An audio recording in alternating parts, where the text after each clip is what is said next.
He is a 75-year-old father, something like that. He's type 2 diabetic, lives in the boonies of Northern Ontario, paper-based information. Eve is my about 14-year-old diabetic cat that my girlfriend and I have in Toronto. She's got a complete electronic health record, video link between urgent care center and primary care. Everything's completely automated, and believe me, you pay for that. But that's one of the reasons why we're really at it. My dad is I think I'm supposed to call them Ontarians with a disability. He's got an artificial leg from an industrial accident, so he's got a complicated health perspective and providers all around the province. And he is driving up and down Highway 11 behind all those trucks with a box of medical records on paper in the trunk of his car. And he's really learned you don't want to go to an appointment in Ottawa for your artificial leg unless you've got all the information with you. Because if you get there and they don't have it, they'll tell you got to come back next week. And I think it's about a 9-hour drive to Ottawa. So that's one of the things that inspires me, and I actually think it is really important that we move forward on this. I get pretty passionate about eHealth, like Paul does. Paul and I work closely. He's been on the LHIN Council, or whatever we called it before that, for quite a while. It's a really strong partnership, and I did work in the ministry for a long time. I didn't have the most successful ministry career because I learned that there are two things that the Ministry of Health, as someone talked about these big bureaucracies, it does two things really well. It says no, and it doesn't change.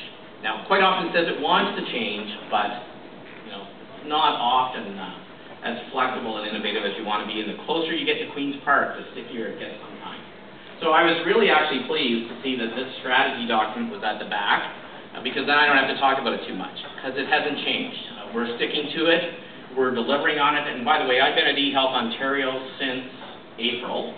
Before that, I was at the ministry running the eHealth program, so I'm well involved in writing this.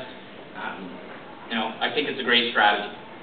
I think many strategies could work, and as for the myth of this single big longitudinal EHR, I think I was the chair of Canada's first electronic health working group with representatives from all the provinces.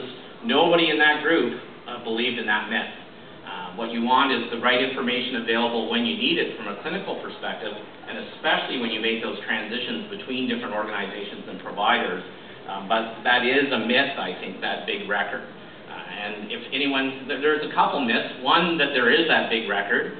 And the second one, which I used to engage with George Smitherman at some time, was that you can't go and buy it off the shelf in a box at Future Shop.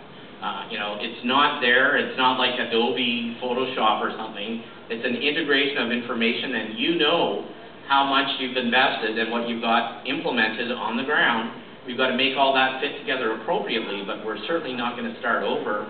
And I will guarantee you as well that once a month, I get a phone call from the Premier's office or the Minister's office or Cabinet office, and don't ask me why they phone me, but for some reason they do.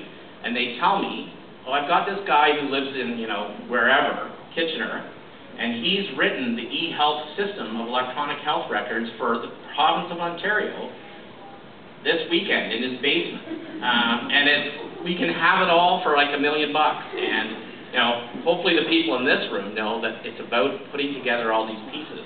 And, one of the people, I hate to say who's on our board, I don't hate to say it, he's a very good board member, the Dean of the School of Business at the University of Western Ontario. I don't know how they let that person in. But we actually had to talk to her, and she was basically, I had to explain this Future Shop issue. Why can't we go and do this? And I said to her, a lot of big hospitals around London and various places you've been. She's now on the board of GM too. Good luck with that. I said, all you have to do is get all the hospitals you know of to get rid of the system that they've now got and to use the same one and to start from scratch. And she immediately said, I now understand perfectly why integration is one of the most important things we have to do here, because I'm not going to get anybody to change in the hospital world and move away from their system. The good news is they shouldn't have to.